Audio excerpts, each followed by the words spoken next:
women.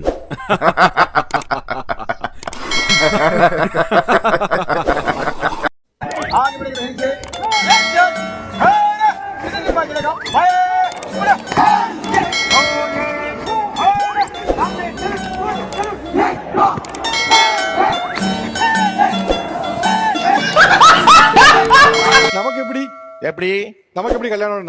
நான் எங்க ஐத்த மகளை 5 வருஷம் காதலிச்சேன். கருப்புன்னா கருப்பு, அவ்வளவு அழகான கருப்பு, தொட்டு ஒட்டிக்கலாம். 5 வருஷம் லவ்னா லவ், அப்படி லவ். 5 வருஷம் கழிச்சு அவளுக்கு எனக்கு கல்யாணம் ஆயிடுச்சு.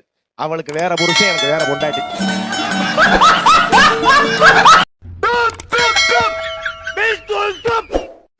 மாப்பிள இதான் என் பொண்ணு பிடிச்சிருக்காங்க.